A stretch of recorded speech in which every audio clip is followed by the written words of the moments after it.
자, 645쪽입니다. 힘드시죠? 예. 그러니까 이게 쉬운 것만 요래요래 해가지고 3, 4시간에 끝낼 수도 있어요. 끝낼 수도 있는데, 근데 일단 우리가 지금 이 동영상 촬영을 해두잖아요. 그러면 지금 우리 실력이 지금 실력보다 좀 더 지나면 조금씩 더 나아질 거 아니에요. 그럼 그때도 동영상을 보면서 뭘 얻는 게 있어야 되니까, 그러니까 처음에 할 때 그러니까 출제 가능한 판례들을 전부 다 보는 거야. 그러니까 생각보다 내용이 좀 많죠. 그래서 힘드실 텐데 일단 힘드셔도 한번 해두고, 그리고 특별법은 복습하기가 좋아요. 이게 쭉 연결된 게 아니라 법마다 끊기잖아요. 그럼 오늘은 되게 피곤해. 그럼 피곤하면 짧은 거, 예를 들어 뭐 가담법이나 이런 거 한번 복습하면 되고, 오늘 컨디션 좋으면 주임법은 좀 길잖아요. 한 2-시간 공부하는 거고, 이렇게 계속 반복적으로 하셔야 돼요. 그러니까 특별법은 시간상 매번 이렇게 꼼꼼하게 못해요. 못하기 때문에 일단 꼼꼼하게 촬영을 한번 해두면 복습하시면서 한번 다시 한번 훑어보시고, 조금씩 한번 다 들으려면 하루 종일 들어야 되니까, 그러니까 법마다 이렇게 틈날 때마다 조금씩 들어두시는 게 좋아요. 말을 했는데 뻘쭘하게. 자, 예. 그 다음에 이제 귀속청산 나오는데, 아까 그렸었는데요. 귀속청산은 변제기가 도래하고, 그리고 실행통지를 하고요. 그리고 실행통지가 도달되면서 청산기간이 완료가 돼요. 그러니까 청산기간이 얼마였냐면 2개월이에요. 그럼 청산기간이 끝났는데도 돈을 못 갚으면 그때는 어쩔 수 없이 청산금을 주면서 본등기와 인도를 하게 돼요. 이건 무슨 관계냐면 동시행기. 그럼 만약에 양도담보면 이미 이전 등기가 돼 있잖아요. 그럼 양도담보의 경우에는 소유권을 취득하는 시점이 언제겠어요? 가등기 담보는 청산기간이 지나서 청산금을 주고 뭘 해야 소유자가 돼요? 본등기가 소유자인데 양도담보는 이미 등기가 돼 있잖아요. 그러면 언제 소유자가 되는 거예요? 청산기간 지나고 뭐만 주면? 청산금만 주면 그때 바로 소유권을 취득하는 거예요. 자, 갑이 을한테 돈을 1억 원 빌려줍니다. 채권자고요. 을이 소유하고 있는 부동산에 갑이 가등기를 했어요.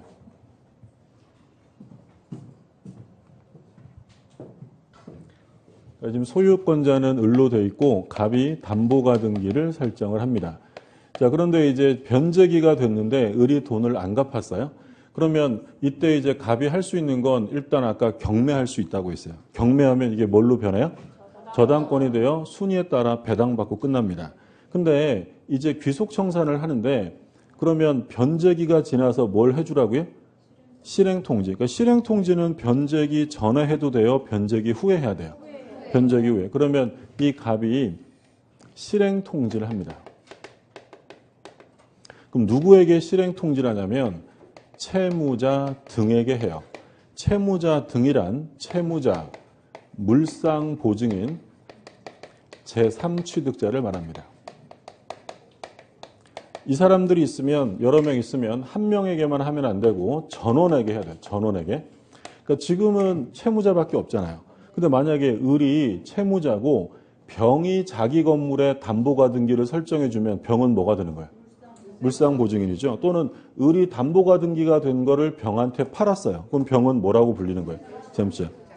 이런 사람들이 있으면 전부에게 실행통지를 해줘야 돼요. 그럼 뭘 실행통지하는 거냐? 실행통지의 내용은 뭐냐면 청산금의 평가액이에요. 평가액. 그러니까 예를 들어서 이 갑이, 야, 네 건물 3억이야. 근데 나한테 1억 빌린 거 있지? 그럼 내가 너한테 2억만 주면 본등기 할 수 있는 거야. 라는 사실을 알려주라는 거야. 청산금의 평가액을 통지한다. 그럼 이 실행통지는 반드시 서면으로 해야 될까요? 구두로 해야 될까요? 왠지 이게 되게 중요하고 이런 거니까 꼭 서면으로 해야 될 것 같죠? 제한 없습니다. 아까 우리 시험 범위에서 반드시 서면으로 해야 한다는 건 딱 한 번이에요. 그게 뭐였어요? 네.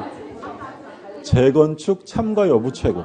재건축 정도 서면으로 하고, 이거는 방식의 제한이 없어요. 서면으로 해도 되고 구두로 해도 돼요.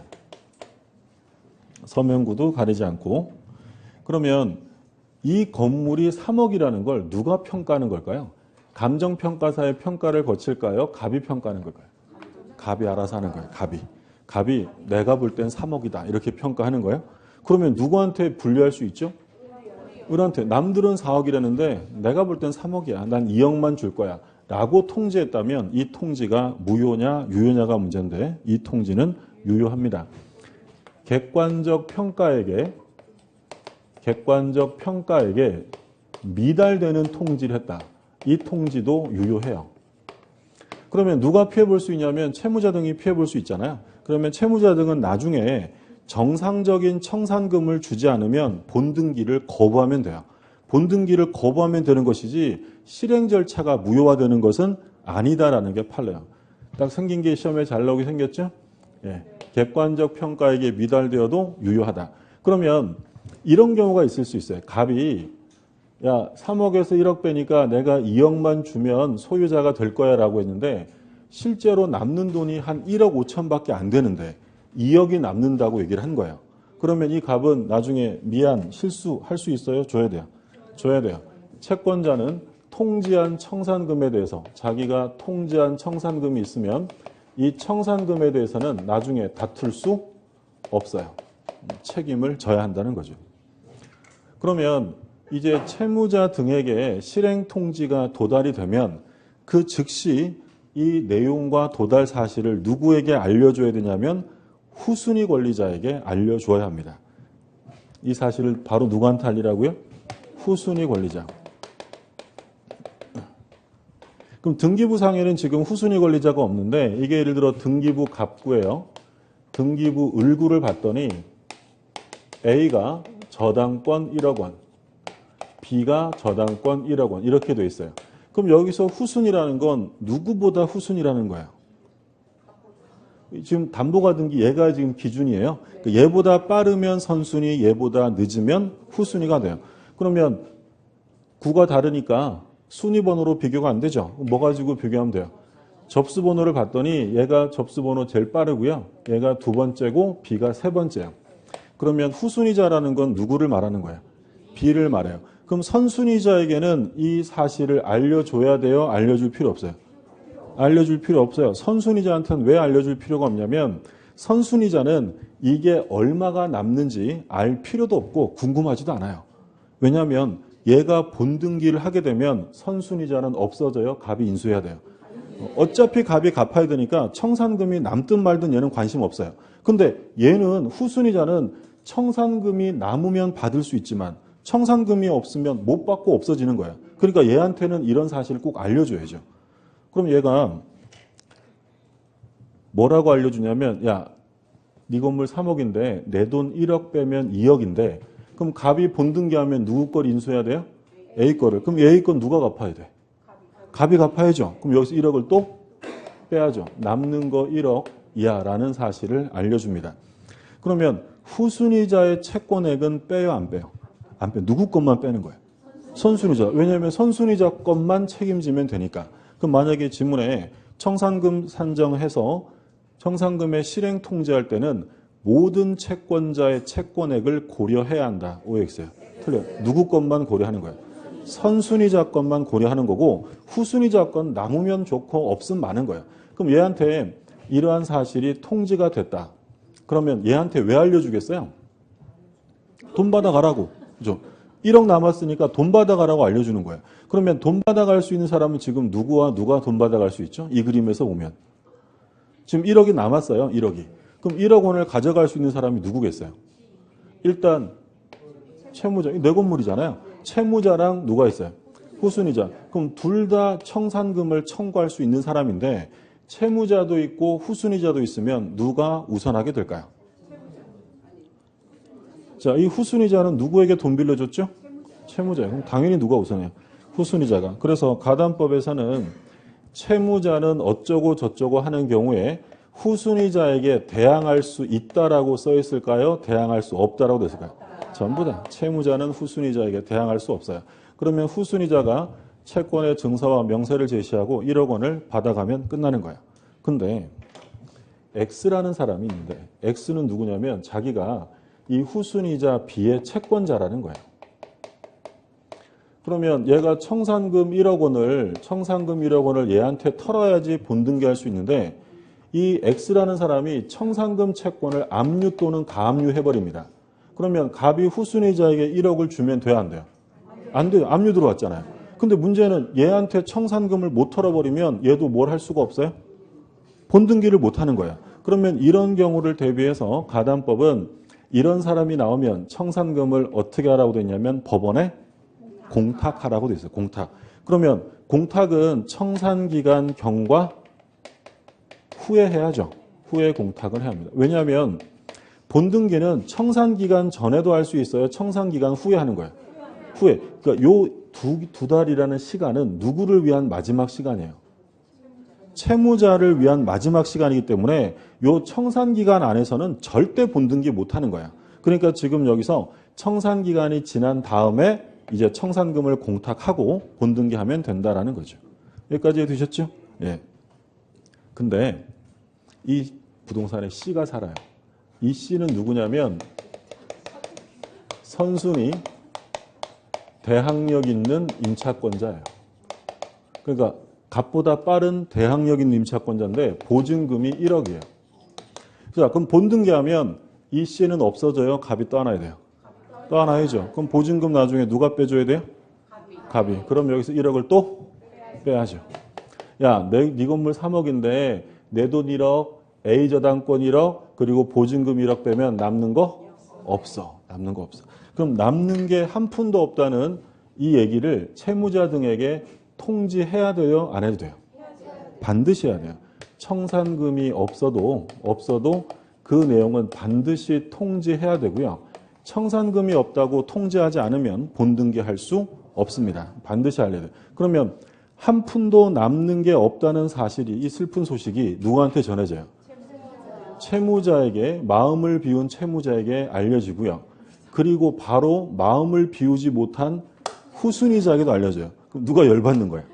후순위자. 특히 열받는 건 뭐냐면 내가 볼 땐 저 건물 4억 해요. 그럼 4억이면 위에서 3억 털어가도 나한테 1억이 떨어져야 되는데 갑이 3억밖에 안 한다고 하면서 나한테 한 푼도 안 준다는 거잖아요. 그럼 기분 나쁘면 중요한 말이 나와요. 경매를 실행할 수 있어요. 그럼 후순위자가 청산 기간 내에 하나요. 청산 기간 내에 하나요. 변제기 전이라도 경매를 실행할 수 있다. 이건 굉장히 중요한 조문이에요. 이건 뭐 가담법이 사례 문제로 나오면 거의 들어온다고 생각하시면 돼요. 그래서 사례 문제에서 가등기 담보권자보다 후순위자가 사례로 나오면 무조건 얘가 이거 할 수 있다는 게 출제가 돼요. 근데 중요한 건 언제라도 할 수 있다는 거예요. 그러니까 변제기가 도래해야 할 수 있다라고 하면 틀려요. 변제기 전이라도 할 수 있다. 왜냐하면 만약에 청산기간 내에서 변제기가 도래해야 한다라고 하면 경매권을 주지 않는 것과 다를 바가 없기 때문이에요. 그 무슨 얘기냐면 실행 통지가 예를 들어서 2월 1일 날 도달됐고요. 그럼 청산기간이 4월 1일 날 만료가 돼요. 근데 이 사람의 후순위자의 변제기가 예를 들어 언제냐면 5월 1일이에요. 그러면 경매를 신청한다라고 하면 변제기가 도래하려면 언제 하는 거예요? 5월 1일. 근데 5월 1일이면 이 B의 저당권이 남아있을까요? 이미 청산금 없어라고 통지하고 본등기하고 날아간 거예요. 그럼 경매를 할 수가 없잖아요. 근데 요 청산기간 2개월은요? 청산기간 2개월은 누구를 위한 시간이라고요? 채무자. 절대로 뭘 못해요? 절대로 이 두 달 안에는 본등기를 못하는 거죠? 죄송합니다. 그러면 요 두 달 안에는 절대로 본등기를 할 수가 없기 때문에 이 후순위 권리자가 요 기간 내에서는 변제기가 도래하지 않았어도 뭘 해버릴 수 있다는 거예요. 경매를 할 수 있어요. 그럼 만약에 청산기간이 넘어버리면 변제기 전에 해요? 변제기 도래해야 돼요? 청산기간 넘어버리면 변제기 도래해야 되는 거예요. 그러니까 청산기간 내에 한해서는 변제기 전이라도 경매를 실행할 수 있다라는 거예요. 이제 중요한 법조문이고요. 자, 마지막으로 한 명이 더 사는데 마지막 사람이. 그럼 얘는 뭐냐면 후순위.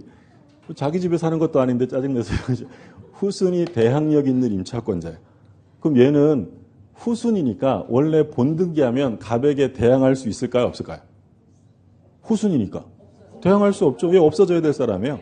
근데 우리 가담법에서는 얘를 위해 특별히 규정을 해둔 게 있는데 이 후순위자가 만약에 이 집에 살고 있다면, D가 살고 있다면 보증금의 반환과 이 목적물의 인도, 지금 D가 살고 있으니까 인도 사이에 뭘 인정해 주냐면 동시행 관계를 인정해 줘요. 근데 언제나 인정해 주는 게 아니라 이게 인정이 되려면 청산금의 범위 내에서만 인정이 돼요. 그러니까 청산금이 남는 게 있다면 이 임차권자는 그 청산금에서 나 보증금 안 주면 나 못 나가라고 뭘 주장할 수 있다고요? 동시행을. 근데 청산금이 얘한테 줄 돈이 없어요. 그럼 동시행 주장할 수 있어요? 인도해야 돼요.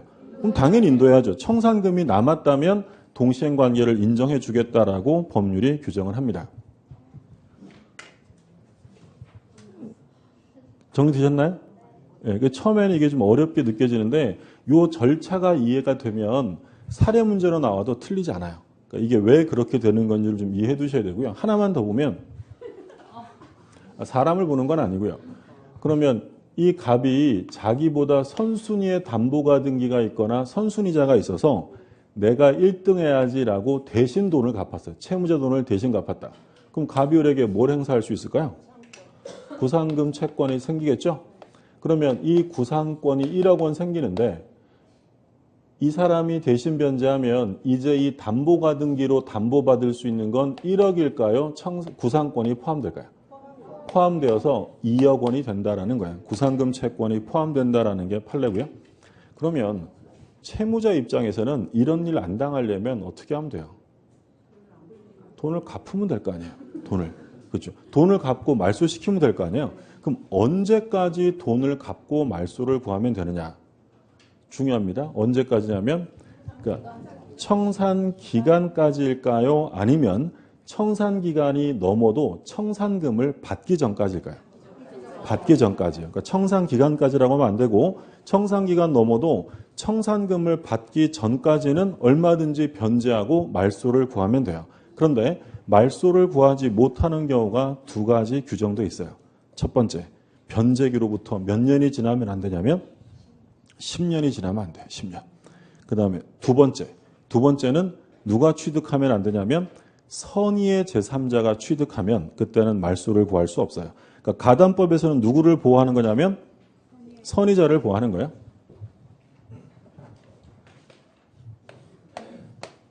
자, 갑이 을에게 돈을 1억 원 빌려주고요.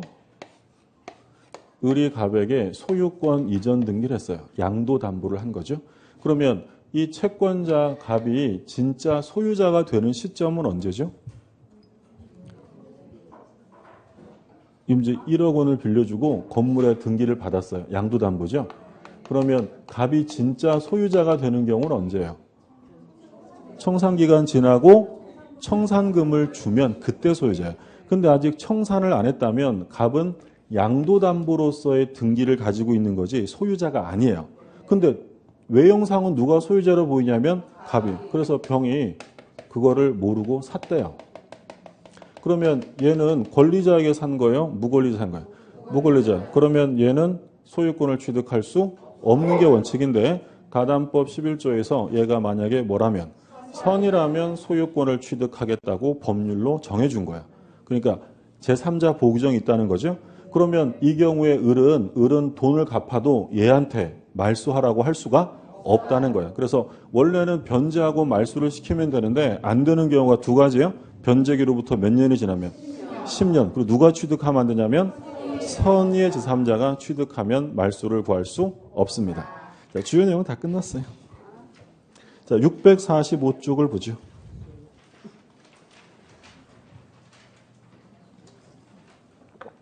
645쪽에 판례박스에 별표 하나 해두세요. 사적 실행에 있어서 처분 청산이 인정되는지 여부. 뭐라고 돼 있어요? 부정. 그러면 경매를 할 수 있다고 했잖아요. 경매는 귀속 청산이에요? 처분 청산이에요? 처분 청산이죠. 그러니까 공적 실행으로서의 처분 청산은 되는 거예요. 근데 공적 실행이 아니라 자기가 개인적으로 실행하면서 처분하는 건 안 된다는 거죠. 다음 페이지. 체크 플러스 박스에 별표 하나 해주세요. 지금 보신 그림 그대로 나와 있고요. 1번의 통지사항, 기억에 줄 거두세요.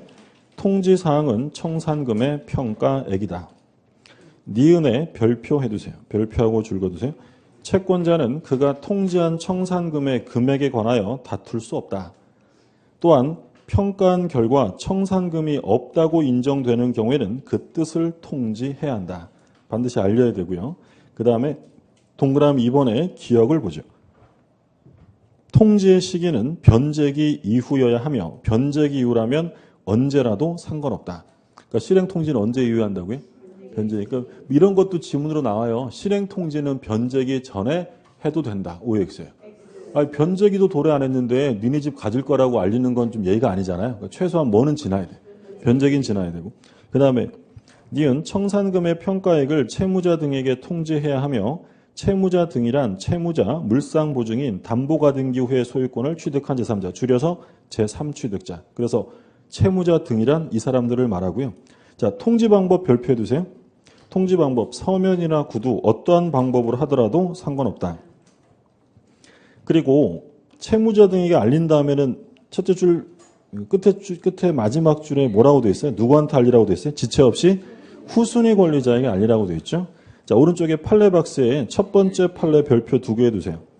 청산금의 평가액이 객관적 가액에 미치지 못하는 경우라도 청산 절차가 무효가 되는 것은 아니다. 그 다음에 두 번째 판례는 별표 하나만 해두세요.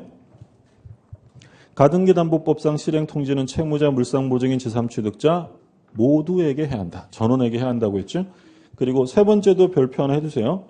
실행통지 방법에는 제한이 없다. 서면 구두 제한 없고요. 마지막 판례는 별표 안 해도 돼요. 제목만 볼게요. 채무자 등에게 실행통지하였다는 사실을 후순위자에게 통지하지 않았대요.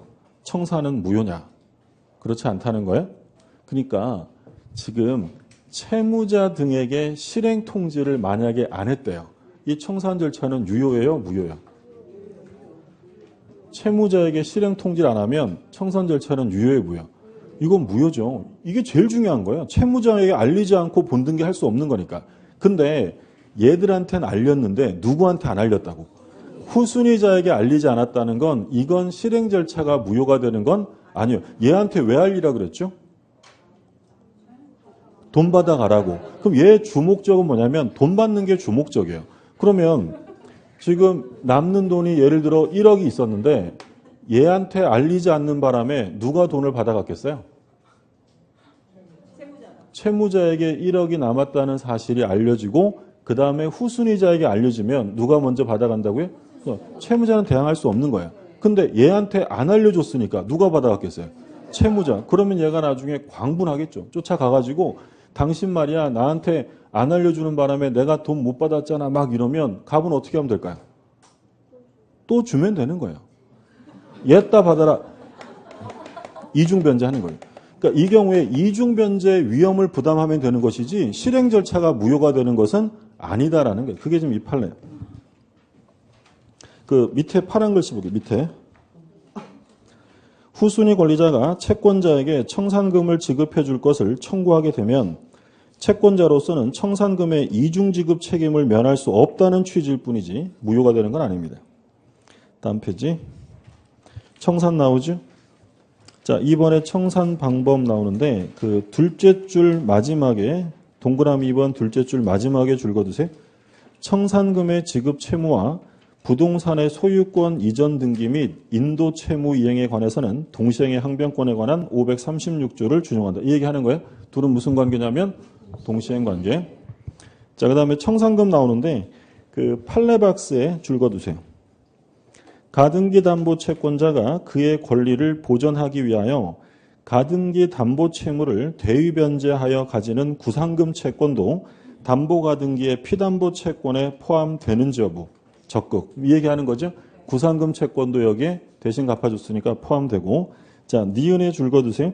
목적 부동산의 가액에서 공제할 것은 피담보 채권액뿐 아니라 자 누구 것도 뺍니까?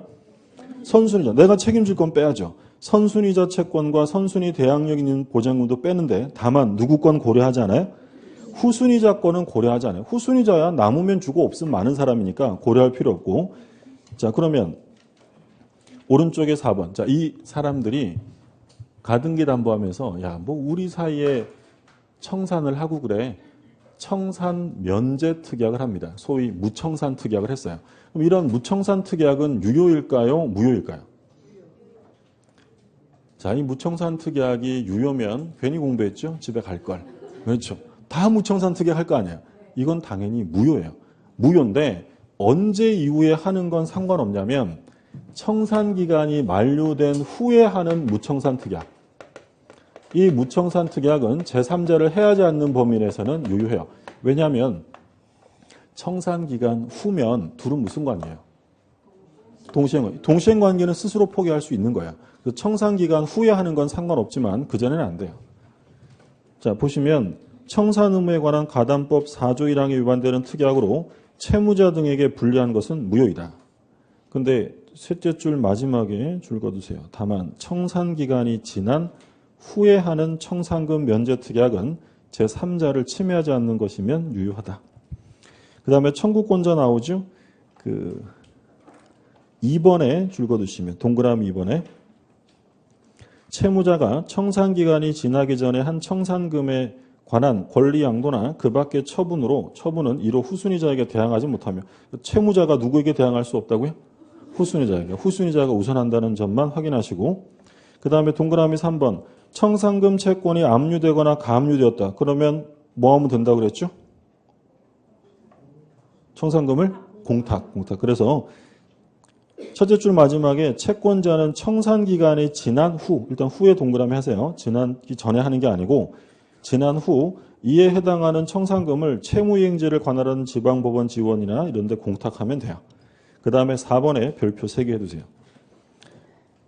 4번에 후순위 권리자는 청산기간에 한정하여 그 피담보 채권의 변제기 도래 전이라도 담보 목적 부동산의 경매를 청구할 수 있다. 언제라도 할 수 있다고요? 변제기 전에. 근데 변제기 전에 하는 건 청산기간 내에 할다는 거고 청산기간 넘어가면 변제기 도래하면 해야 되고요. 그리고 5번에 줄 거두시면 담보가등기 후에 대항력 있는 임차권을 취득한 자. 그림으로 보면 누구예요? 담보가등기 후에 대항력 있는 임차권을 취득한 자. D. 이 D는 마지막에 뭐라고 되냐면 청산금의 범위에서 동시행의 항변권에 관한 민법을 준용합니다.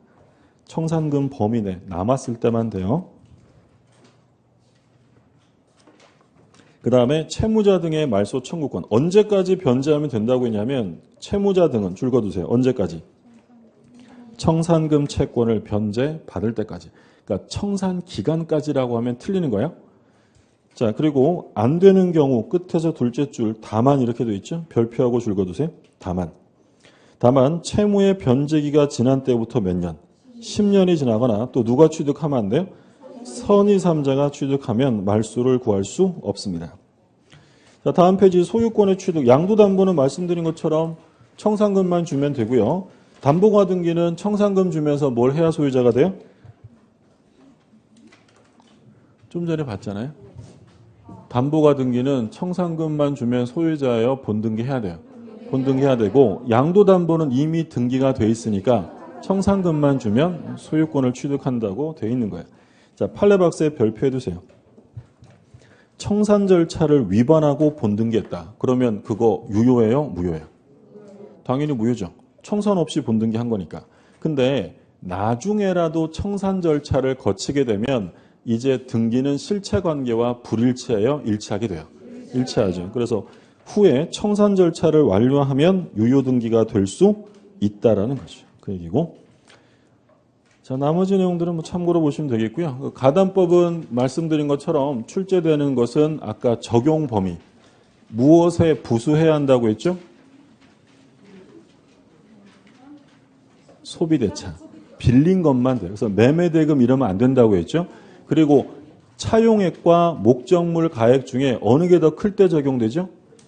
목적물 가액이 더 클 때 적용돼요. 그래서 목적물에 선순위의 저당권이 있으면 가액을 산정할 때는 선순위 저당권을 공제하고 산정한다라고 했죠. 그리고 반드시 등기 등록이 돼야 되기 때문에 아무리 가등기 담보 설정 계약을 했어도 등기 등록이 안 되면 가담법은 적용되지 않아요. 그리고 소유권 이외 권리를 취득하는 경우에도 가담법이 적용돼요. 근데 어떤 권리의 경우에는 적용 안 한다고요? 전세권, 저당권, 질권은 민법상의 전형 담보예요. 그러니까 이런 걸 취득하기 위한 경우에는 가담법을 적용하지 않습니다. 네, 전세권, 저당권, 질권 이렇게 돼요. 자, 이제 마지막이네요. 부동산 실명법이 나옵니다.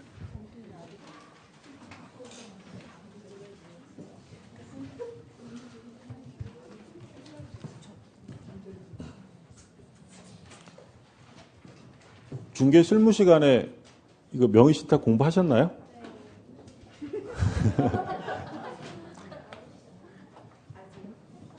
세 가지가 있어요. 세 가지가. 양자간 명의신탁.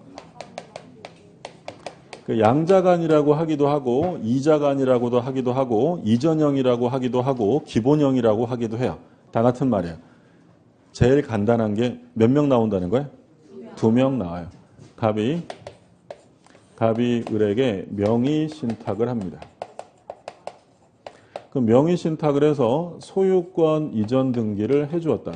그러면 명의신탁은 현행법상 유효예요? 무효예요?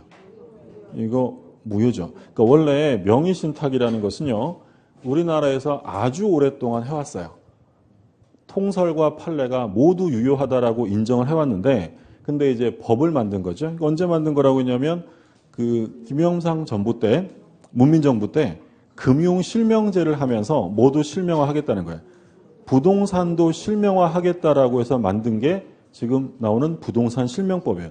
그러면 이 명의신탁은 이제 하면 뭐가 되는 거예요? 무효가 되고 이 사람들은 전부 다 형사처벌 받아요. 그러니까 이게 중개실무라든지 뭐 공시법 이런 데서도 나오는데 출제되는 방향이 민법과 조금 달라요. 그러니까 중개실무 같은 경우에는 제재하고 이런 실무잖아요. 이 사람 하다 걸리면 처벌돼요. 얼마의 처벌을 받느냐? 5년 이하의 징역이나 2억 원 이하의 벌금. 그러니까 오이를 먹어야 돼. 오이를. 언제 먹느냐? 3일절 날 먹는 거였죠. 3년 이하의 징역이나 1억 원 이하 이렇게 처벌이 돼요. 근데 민법에서는 몇 년 처벌이나 이런 건 출제 안 하고 이론적인 문제 판례를 가지고 출제하는데 그럼 명의신탁이 무효면 소유권이 누구한테 있다는 거예요? 갑에게 있죠. 그러면 이게 갑에게 있는 이유가 이 명의신탁 자체가 불법 원인급여에 해당되는 것은 아닙니다. 바꿔서 말하면 명의신탁은 사회질서 위반이 아니다라는 거예요. 그래서 소유권은 아직도 갑에게 있고 따라서 갑은 을에게 소유권에 기해서 등기의 말소를 청구하거나 진정명의 회복을 원인으로 한 이전 등기를 청구해서 소유권을 회복하면 등기를 회복하면 되는 거예요. 조심하실 점은 명의신탁을 해지하고 갑은 을과의 명의신탁을 해지하고 소유권을 이전 등기 받아갈 수 있다라고 하면 무조건 틀려요. 해지란 말 쓰면 안 돼요. 왜요? 명의신탁이 무효이기 때문이에요. 그러면 명의신탁에서 해지라는 말을 쓸 수 있는 건 언제만 쓰는 거냐면 명의신탁이 유효할 때. 그러면 현행법상 유효한 명의신탁은 세 부류가 있어요. 뭐 있어요? 부부, 종중, 종교단체. 그러니까 배우자끼리 그러니까 원래는 폭넓게 해왔다는 걸 금지시킨 거잖아요. 그러면 완전히 다 없앨 수는 없기 때문에 일정한 경우를 터준 거예요. 그래서 부부끼리 하는 경우에는 인정해요. 우리 수업할 때 봤었잖아요. 사실혼도 인정해요. 법률혼만 인정해요. 법률혼만. 그리고 또 뭐가 있다고요? 종중. 그러니까 종중이 종손에게 부동산 명의신탁하는 거 그런 것까지는 어떻게 할 수 없으니까 봐주겠다는 거고요. 근데 원래 두 개였는데 몇 년 전에 뭐가 하나 새로 들어갔냐면 종교단체 로비로 종교단체까지도 들어갔어요. 그럼 종교단체는 명의신탁 어떻게 한다는 거예요? 그 종교 부동산을, 교회 부동산이나 절의 부동산을 그 목사님한테 하면 명의신탁 위반이에요. 처벌돼요. 그러니까 그게 종교단체, 유지단체라는 게 있어요. 예를 들어 뭐 대한유수교 장로회면 선호회, 동로회, 북로회 이런 게 있고 그러면 서울노회가 있고 예수교 총회 장로가 있어요. 총회, 유지총회라는 게 있는데 그러니까 교회 재산의 사유재산을 막으려고 교회 헌법에서 개별 교회가 부동산을 사면 그 위에 노회에다가 부동산을 명의신탁하게 하는 게 있어요. 증여 방식으로. 근데 실제로는 이게 위장해 사는 경우가 많아요. 그러니까 그런 경우가 계속 되어 왔기 때문에 그것을 합법화 시키겠다라고 하면서 법을 개정해서 넣은 거예요. 그래서 이제 모두 들어갔다고요? 종교단체도 들어간 거예요. 그래서 개별 종교단체가 상급 종교단체한테 명의신탁하는 거, 그런 거는 허용해 줄 수 있다라는 거예요. 그런 경우에는 해지라는 말 쓰면 돼요, 안 돼요? 그건 돼요. 그때만 되고 무효인 명의신탁은 해지란 말 넣으면 이거 완전 고마운 지문이야. 무조건 틀린 지문이야. 을이요. 병한테 팔았어요. 그러면 지금 명의신탁이 무효기 때문에 이 병은 권리를 취득하는 게 원칙이에요? 못하는 게 원칙이에요? 못하는 게 원칙이죠. 그런데 이때 이 제3자는 선악을 불문하고 권리를 취득합니다. 그럼 얘가 선악을 불문하고 권리를 취득하는 이유는 뭐겠어요? 법률이 정해놓은 거예요. 법률이 아까 가담법은 누구만 취득한대요? 선의자만. 그런데 부동산 실명법은 선악을 불문하고 취득한다라고 규정이 돼 있어요. 그래서 부동산 실명법은 선악 불문 제3자가 권리를 취득하게 된다. 그러면 이제 갑은 소유권을 되돌려 받을 수가 없죠. 그럼 이런 경우가 있을 수 있죠. 갑이라는 사람이 명의 신탁을 한 부동산이에요.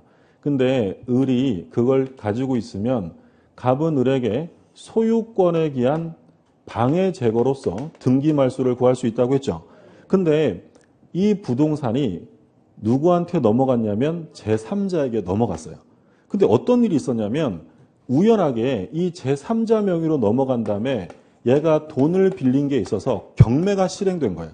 근데 이 경매로 인해 우연히 수탁자가 경락을 받아 등기한 겁니다.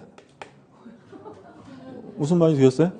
네. 그러면 이 갑은 을에게 소유권에 의해서 등기 말소를, 부당이득으로 등기 말소를 구할 수 있느냐? 안 된다는 거예요. 뭐에 관한 판례겠어요? 왜 안 돼요?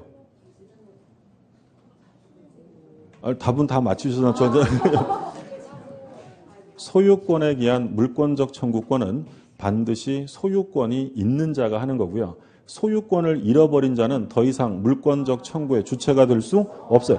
얘한테 등기가 넘어가는 순간 갑은 소유권을 잃어버리는 거예요. 그럼 얘한테 소유권이 왔다고, 등기가 왔다고 해서 소유권이 되살아나는 건 아니다라는 거죠. 교재를 볼게요.